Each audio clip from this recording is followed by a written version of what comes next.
Good evening, everyone, and welcome to the side panel, or AJ's side panel, or just the side of my panel. Anyway, so this is the second week that we're trying to do this whole new layout with the movie reviews. And because of that, well, guess what? You get 3 more movies this week to listen to. Yay! First off, let me begin by telling you all that I am very sick. But I didn't want to just give up on another week, especially considering the movies I saw this week, which were kind of cool and needed to be reviewed.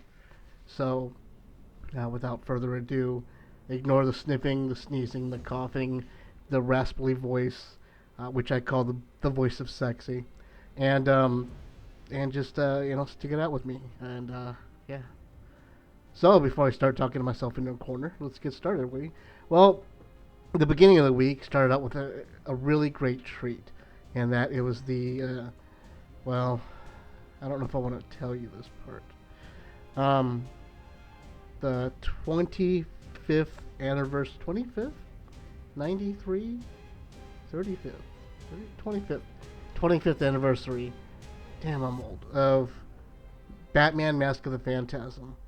This is a great classic DC animated superhero film, and it actually is the first original theatrical film put out by Warner Brothers Animation. It was done along the animated style of Batman the Animated Series, and thus it was directed by Eric Ramsky and Bruce Timm, featuring some of the great voice talents that you heard in the Batman TV show, both of which I can't think of right now, except for Mark Hamill and Kevin Conroy.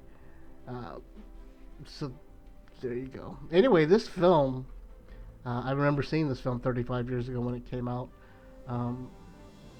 Wow, Dana Delaney was in it too. Yeah, Abe Vigoda, a bunch of awesome people. I did not realize that. It came out 35 years ago at a time when DC animated features just hadn't really done much. In fact, I mean, I'm sure there are, and that there have been animated DC films, full-length movies before, but this is the first one where we as children were kind of just getting into it.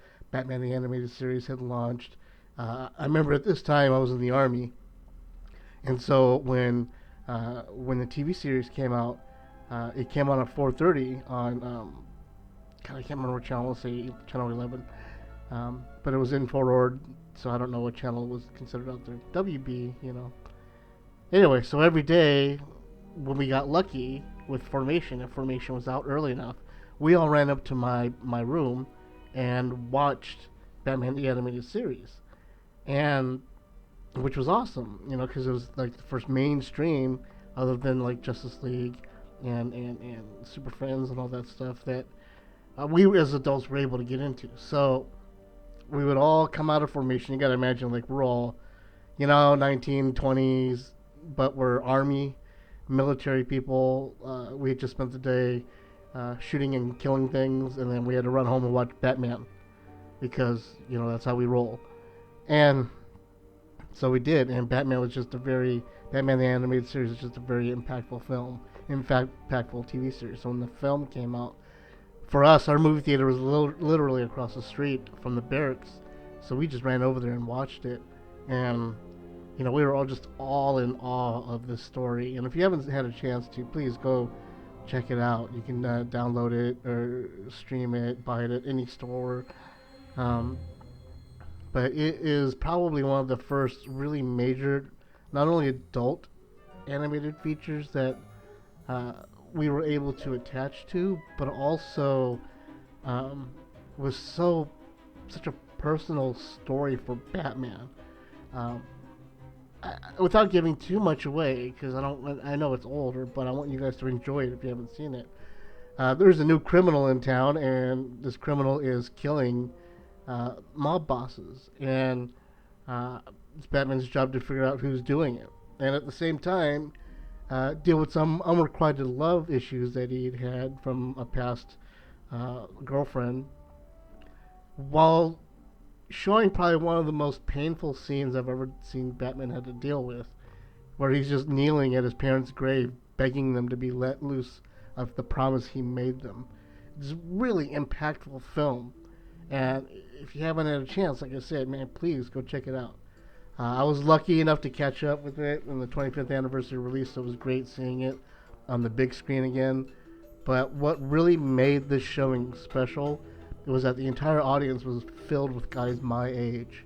I'm 45 now. I'm 27 now.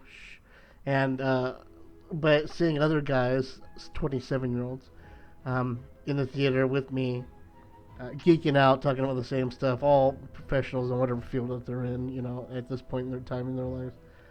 And a lot of them were just there geeking out and having fun at this because this was so impactful for them in their life as well. And then you had a couple of them, I'd say about 5 or 6 of them, bringing their own kids with them to show them this movie and pass on that geekiness, that knowledge to the next generation of children to enjoy this film.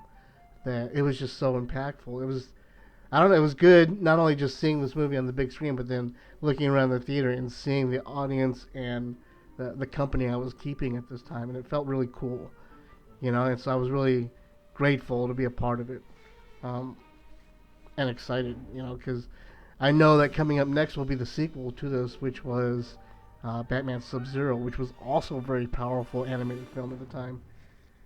So I'm hoping that gets released out in the big screen. And if it does, check out my Twitter and my Instagram and my Facebook, because I pretty much keep people updated with films like that's coming out. So I'd hate for you guys to miss out on an opportunity to not only show up yourselves and see it on the big screen, but also maybe bring your own children if you have any. I know a friend of mine, Craig and Janelle, they listen to the podcast, and their kids are of the age right now where they can watch this film, and I would love for them to join me, as well as my own child and grandchildren, if they can come out. This kind of stuff is really iconic in a geek's life like mine. It just helps us really be able to let our children and those others generations of our family to relate to how we were and what we were going through at the time. The animation style maybe doesn't hold up on the big screen, but it doesn't matter because you're so wrapped in the memory that you enjoy it anyway, and that's really all that matters. So now that I'm done with that soapbox, let me hop off of it. I saw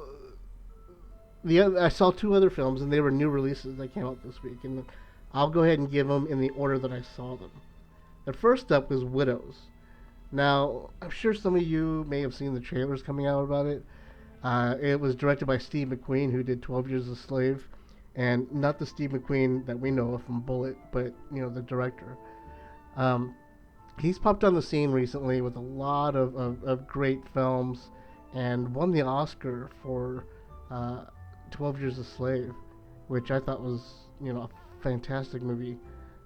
He also did movies such as Shame and Hunger, and he's done a couple of short films, but nothing really as impactful as 12 Years a Slave, which won an Oscar, so congratulations for him. Here comes this movie, Widows. The trailer showed Viola Davis, Michelle Rodriguez, Colin Farrell, Robert Duvall, Liam Neeson, and basically the premise was this heist crew commits a crime, steals some stuff, some money, and it goes wrong and they all die. And so the widows are left with the fact that the guy that their husband stole money from has come knocking on the door to collect the money that their husband stole. And they want it from the wives. And so the wives have got to get their shit together and kind of commit another heist to pay for their husband's dues and sins.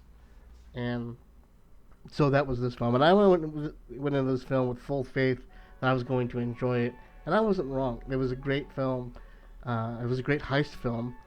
And the only problem I would say that I had with this film is that it just wasn't as suspenseful as I liked. There's a big reveal at the end that I saw coming. They telegraphed it pretty well. But overall, I mean, just seeing the ladies come together and and pull this off. And of course, you can't get a Viola Davis film without her ugly crying with snot dripping out of her nose in the whole night, which means she gave 100% of her performance, and all the actors did. There's some seriously high quality talent in this film, and I enjoyed it. I went and checked it out, and I like heist films, and I like surprises and stuff like that. So I was able to get into the story real easy and just enjoy the movie for what it was, and try and look for clues and all the other stuff that may have been going on in the background. So if you go see this film, I mean, don't go looking too deep, because it really isn't that deep of a movie, but it just is a good movie. Uh, One of the takeaways I had was, and I can't remember his name because I'm stupid and I'm sick and I can't think right now. But Garrett Dillahunt, that's who it was. He is shows up in the film as the driver, a driver, and I love Garrett Dillahunt. He does a great job in all the films and TV shows he's been in. You may remember him from Saving Hope. He was the dad in Saving Hope. Um, but he's done such really dramatic films, and it's great to see him in the movie. And I want to see more of him in other films. Everybody else does a phenomenal job. It's a high quality cast with high quality writing. The movie is based off a book done by Gillian Flynn, who wrote Gone Girl. So if you are familiar with that, then with her work, then you may enjoy this film. Um, so yeah, well, there it goes. Widows. I don't foresee it being an Oscar, but I do foresee it doing well, even though it was mistakenly and probably stupidly released at the same time as the second film I'm about to review, and that would be Fantastic Beasts: The Crimes of Grindelwald, the sequel to Fantastic Beasts and Where to Find Them. To say I'm a Harry Potter fan would be an understatement. I think one way or another we all are in some aspect, but I am a huge fan, read the books, saw all the movies, went and saw this movie. If you're familiar with the Harry Potter books, and I won't ruin it, or let me take that back. I won't overindulge it by telling you what they're about. If you haven't known or seen a Harry Potter book or read a book or seen the movie now, there's no point in it. However, it is a good time to get into the series by starting out with the Fantastic Beasts series. The second film picks up from where the last film left off 3 months after the fact. If you'd seen the first film, then you'll know where it's coming from. But if you haven't, I don't want to spoil it too much. But I will say is that unlike the first film, where you're treated to, well, this just shows how Grindelwald's legend grows and what he does to help to gain followers. And the first film was great because it was still had some childlike innocence in there with all the creatures and the beautiful background, and it was great to be back in the Wizarding World again and seeing all of this imaginary, wonderful, beautiful stuff going on. And it really kind of was like you're brought back in there and you're like, man, I want to be a wizard. You know, I wish this was awesome. This was something achievable, and I want to go to Hogwarts and blah, blah, blah. So this film takes place 3 months afterwards, and it takes all that childlike wonderment and all that joy and happiness that you saw from the first film, and it just shits all over it. And I don't mean that in a bad way, but this is the Empire Strikes Back sequel. You know, where New Hope was, you saw it and it was all great, this new universe, and it's awesome, and it's all great, and special effects, and pew pew pew, and stormtroopers and shit. And also, and then the Empire comes along and it gets real. Well, this is what this film does. It gets real, and it's still magical. It still has something to do with the creatures, but not really a lot. They're kind of more of a background than anything. The main Grindelwald storyline is what takes precedence in this film, and it just takes over this film throughout everything. And so, it is not a child film. Do not take your kids to this movie. I'm telling you right now.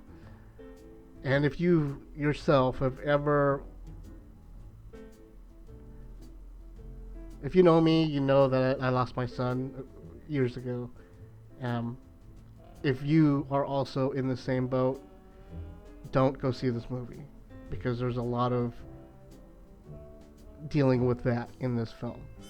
There's a lot of adult tones. This film is very dark and just mean and ugly. And it's not to say that the film is bad. The film is still good. It is just very adult and a whole 180-degree turn from what you know of the franchise and the first movie. Um, and I won't go too far into that, too far else into reviewing. I'll just say that all your familiar characters are back. Um, there's still magic happening.